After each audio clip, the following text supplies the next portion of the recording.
Hello, stranger. My name is Rose Goldthorp. I am the writer, director, and kind of producer of this podcast, and I want to welcome all of you to the Greenlands Presents. This podcast is going to be a series of dramatic readings of fantasy scripts, screenplays, a la old radio drama style, you know, like they used to do in the 1950s on the BBC. You turn them on and be like, oh, here's a story. We hope to do this weekly, unless something terrible happens, like, you know, Mordor invades. I mean, this is 2020, we've had a pandemic so far, and very weird things are happening. The plays that we will be playing on this podcast are going to be high fantasy swords and sorcery screenplays and scripts from me and other authors. We're looking for new authors and scripts all the time, so contact us on the-greenlands.com. By hyphen I mean the little bar, not the word hyphen, or via our social media at The Greenlands, or variations of, on Twitter, Instagram and Facebook. The Greenlands represents a high fantasy worlds in general, the traditional, you know, Middle-earth, saga, D&D, medieval, dragon-filled fantasy world. For me, and for this script, it is a real place, but the Greenlands also represents all fantasy places. This week's story is The Sisters of the Middle Sun.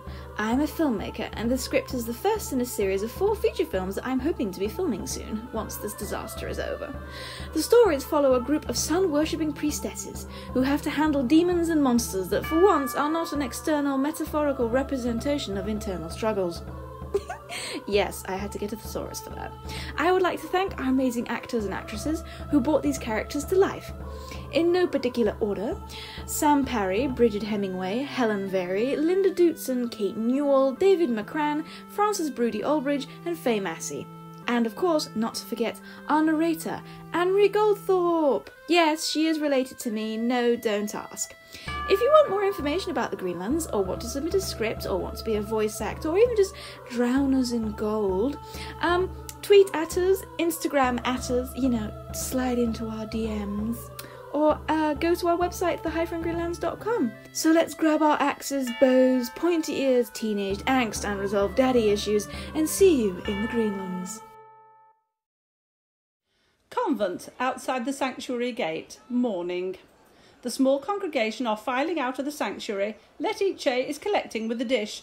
There is an unusual donating of coins, and Letice is quite surprised and happy. Just for your prayer for the trouble demons? Ask Mother to have a word with the good son for protection against demons then, eh? They were looking at me when I was getting undressed. Everybody makes a pause at this, as the woman is not the type for this to happen to. And only the truly perverted would do that, would. Letice looks concernedly after them, and then at the contents of the dish.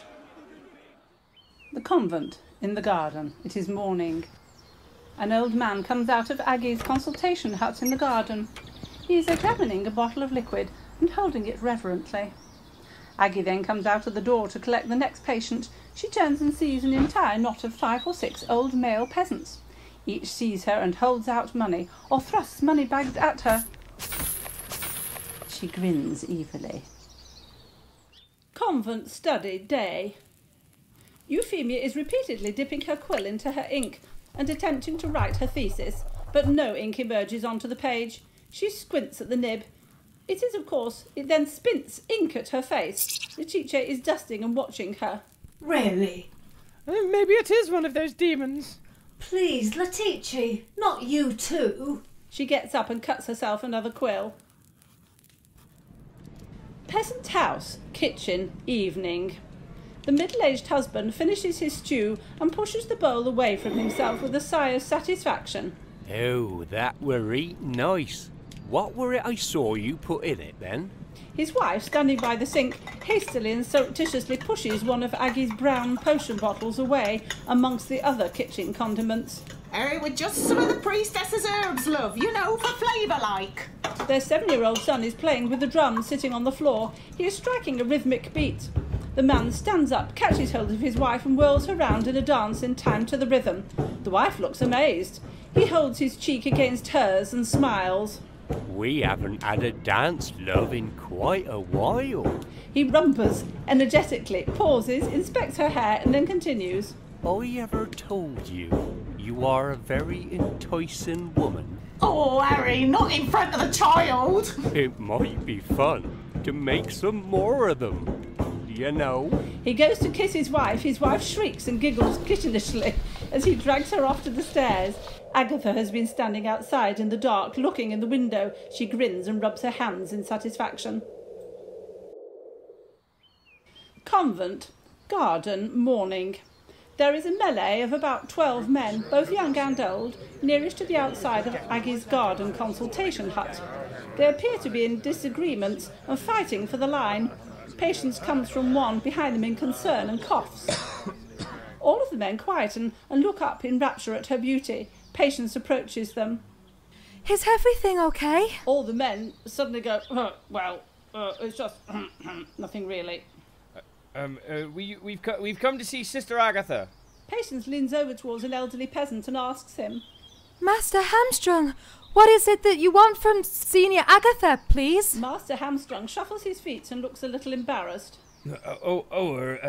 I've just come to ask if the sisters would have a go at our demons, and also, me and the boys wanted to buy a few bottles of that potion for energy and strength. Oh yes, I suppose you need a lot of energy for doing all that hard work in the fields, masters. Oh yes, farming, yeah.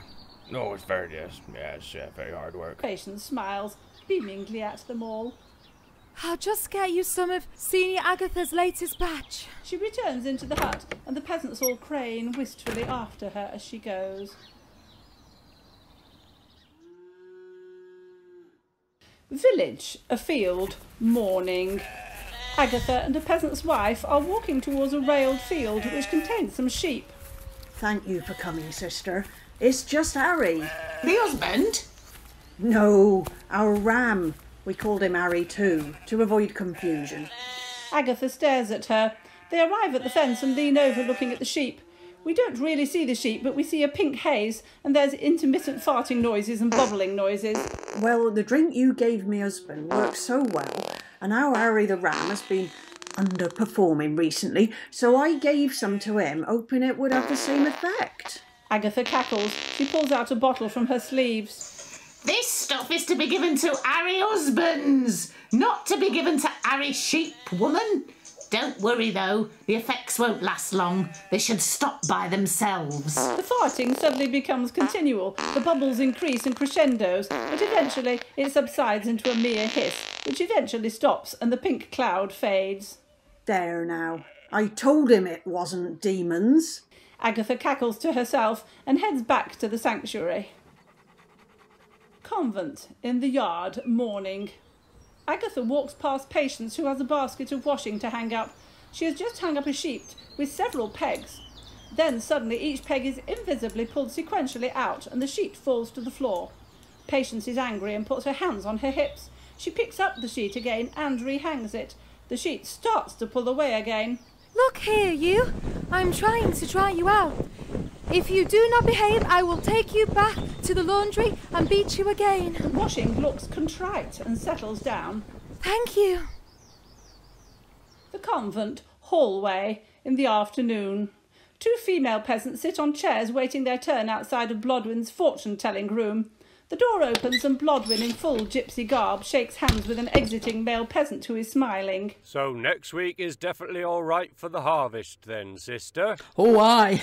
No rain, fine as daisies. Blodwen waves at the other peasants, fanning herself with her headscarf. I think that's enough for today. My solar eye is aching. Oh, and I've got to sit down, Master Welchett. Good luck with the harvest. The peasant bows and walks away. As she walks away, we see clouds growing and it getting darker. Peasant house in the living room. Afternoon. It is raining hard, spectacularly. All the men in their straw hats with their scythes are standing clustered around the open doorway looking out. But the priestess said the sun was going to shine on our crops today. She said it was going to be drier than a statue's nip. Dry as that is. The sisters haven't been right about anything for a good long while now. Yeah, and that fortune-telling cost me a gold disc. They grumble at the rain. Village street, outside the shop. There are 3 women in a queue coming out of the shop door, and Letitia is standing behind them. The two front women are talking rather loudly, so Letitia can hear. When the first woman sees Letitia listening, she turns away, but we can still hear her. Anyway, our Bert said that the lads are really mad there's no beer. I know. My Harry said that they ain't going to go to that stupid prophesying woman anymore. Well, it's all superstition, isn't it? It's not what we modern people do now, is it? Quite. Well, I'm going to stick to my tea leaves. That's sensible. They both shuffle in their turn into the shop. Letitia turns away from the shop and hurries away, mortified. Convent, the kitchen. It is afternoon. Aggie is stirring the stew and adding seasoning. Sister Blodwyn comes in gypsy costume, takes off her headdress, sighs deeply and sits down. Hello, Aggie. I see a cloud of doom and gloom hanging over thee, my child. I hear that the rain had not heard of your prophecy. Yep, that and 60 peasants' beers for the year are wrecked. Ah, yes. See, my child, that is why a true oracle never gives precise answers. Now you tell me. Blodwyn slumps, exhausted, leaning on her elbows on the table miserably.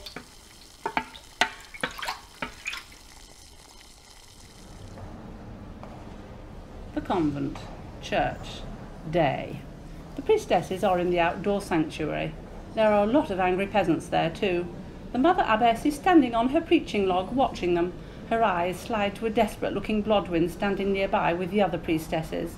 I have been informed that one of our sisters has been giving out predictions of the future to the local people. There is general grumbling. And I believe that her most recent prediction about the weather was in fact a little incorrect. Mother Euphemia looks at Blodwyn, who looks like she wants to disappear into the floor.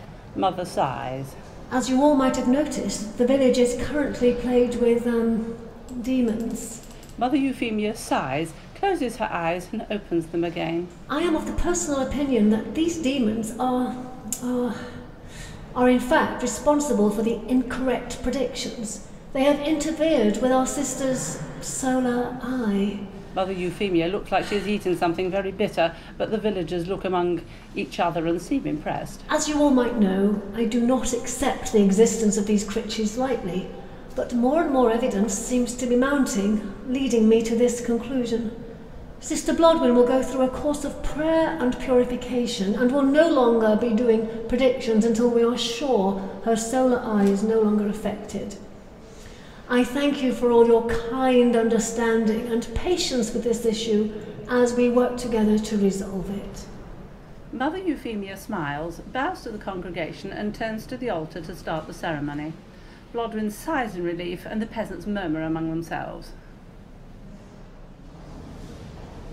The convent, or hallway, later on. Blodwyn and the other sisters hurry up to Mother Euphemia. She paces down the corridor after the ceremony. Thank you for that, Mother.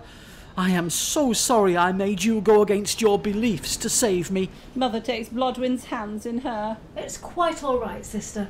I know that you are doing your best to be helpful. And I believe that you have suffered enough from your mistake, and I cannot let you suffer alone. We were all misguided. We must pull together and give each other better advice now, and listen to it too. She kisses Blodwyn's forehead and turns to walk off. Mother, does that mean that you now accept the existence of demons? Oh, not the small ones with horns, my child. The ones we keep inside of ourselves that make us do foolish things. Mother smiles at them as they all trail after her. The Priory. The Prioress's study. It is evening. Mavis hurries down the corridors, pulling her hood off and coming to the Prioress's study. She stops when she gets to the door, straightens her robe and knocks. She steps into the Prioress's study. Oh, Mavis, how goes the demons? They were quite effective at wreaking havoc. Oh, lovely to hear. How fared the sisters of the middle son? Well, you see, my lady, they seem to be profiting quite well out of it. I'm sorry. Did I hear you say profit? Yes, my lady, I'm afraid so. The locals turn to the sisters and their faith to help them against the demons. The prioress sighs, slumps, and then suddenly violently throws her tankard across the room. Mavis flinches. The prioress sits back in her chair, staring at Mavis scarily. You had better find me more dangerous demons, my bright star of a pupil, or I'm afraid you'll have to return the flagellation. Mavis shivers and clutches her arm. She bobs a curtsy and then runs out of the door. The Priory, Mavis's cell, evening. Mavis is crouched over her small desk in her small cell, trying desperately to read a big book with her dictionary and her notes. She's half crying and sniffling. We see scars around her arms as her sleeves push up. She's muttering to herself. Piskies. No, that's pathetic. I can't read this. Oh, the moon, please help me. She's flicking through the pages, panicked. Suddenly the book falls open at a page and Mavis stops breathing. Slowly she starts to breathe again. She reads it out loud with the help of the dictionary. To summon an incubus. This type of nightmare? Spirit is a terrifying spirit known to bring the downfall of many an orifice. Orifice? Oh no, woman. Downfall of many a woman. She reads on, taking notes. We hear the words, stealing spirits while asleep, and women giving birth to demons. She makes a list of ingredients and slams the book shut. Scooping all the notes in her arms, she runs out of the room. Priory, Prioress's study, later.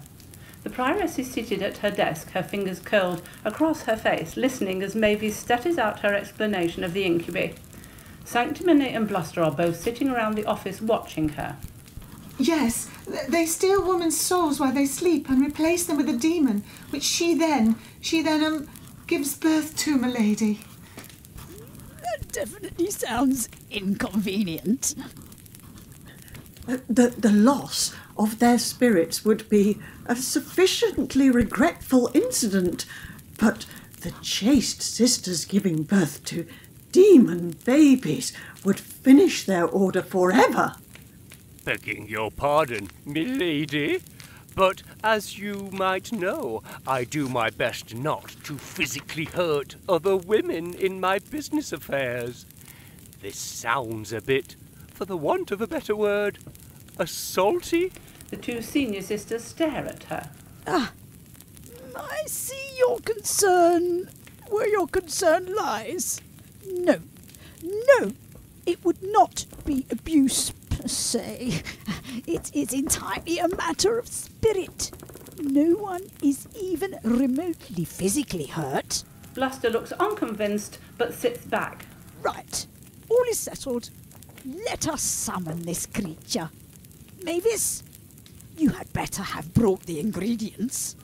Mavis pulls out a bag from behind her, and she and Bluster set up the complicated circle with chalk symbols and wine and bones, candles and unholy-looking items. It's all very gothic and dramatic. Sanctimony and the Prioress join them in the circle, chanting from the shared book and summoning this creature.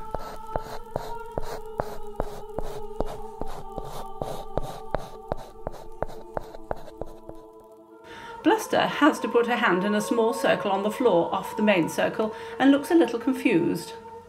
Finally, there is smoke, drama and explosions. A hand grabs Bluster's hand. Her hand starts to shrivel. She screams and tries to pull it back, but as she does so, she pulls the creature through the smoke into the circle.